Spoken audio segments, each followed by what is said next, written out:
আজকের ভিডিওতে আমি আপনাকে শেখাবো কিভাবে মাত্র একটি নিয়মে ছোট বাক্য থেকে ইংরেজি বড় বাক্য তৈরি করতে হয়। তো এখানে দেখতে পাচ্ছেন একটি বাক্য তৈরির প্যাটার্ন। এই প্যাটার্ন দিয়ে আমরা শিখব। আমরা সবাই জানি আই গো অর্থ হচ্ছে আমি যাই। তো এখন আমরা যে কাজটা করব বাক্য তৈরি করার জন্য আমাদের কিছু প্রশ্ন করতে হবে। যেমন আমি কোথায় যাই, কখন যাই, কিভাবে যাই, কাদের সাথে যাই, কেন যাই, এই প্রশ্নগুলোর উত্তর যদি আমরা বের করি তাহলে কিন্তু আমরা ছোট বাক্য থেকে বিশাল বড় বাক্য তৈরি করতে পারবো। তো দেখতে পাচ্ছেন আই গো আমি যাই, আই গো আমি যাই। এখন প্রশ্ন হতে পারে আমি কোথায় যাই? I go to school, I go to school, আমি স্কুলে যাই। এখন প্রশ্ন হতে পারে আমি কখন স্কুলে যাই? আমি প্রতিদিন স্কুলে যাই। I go to school every day, I go to school everyday.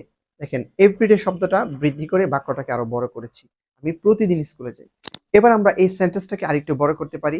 আমি প্রতিদিন কিভাবে স্কুলে যাই? আমি প্রতিদিন বাসে করে স্কুলে যাই। I go to school every day by bus, I go to school every day by bus. এবার প্রশ্ন আসতে পারে আমি প্রতিদিন বাসে করে কাদের সাথে স্কুলে যাই?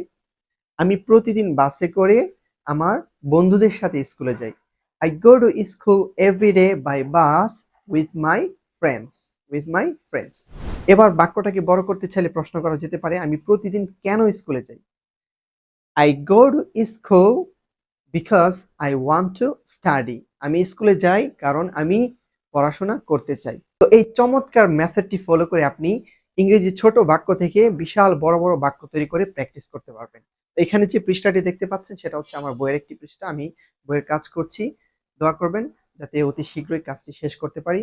আর এই বইয়ের কাজ শেষ হলে এই বই থেকে আমি প্রতিনিয়ত ভিডিও আপলোড করবো ইনশাআল্লাহ। So I hope that you will keep practicing and you will try your best to improve your spoken English. Thank you so much for watching this video. Assalamu alaikum.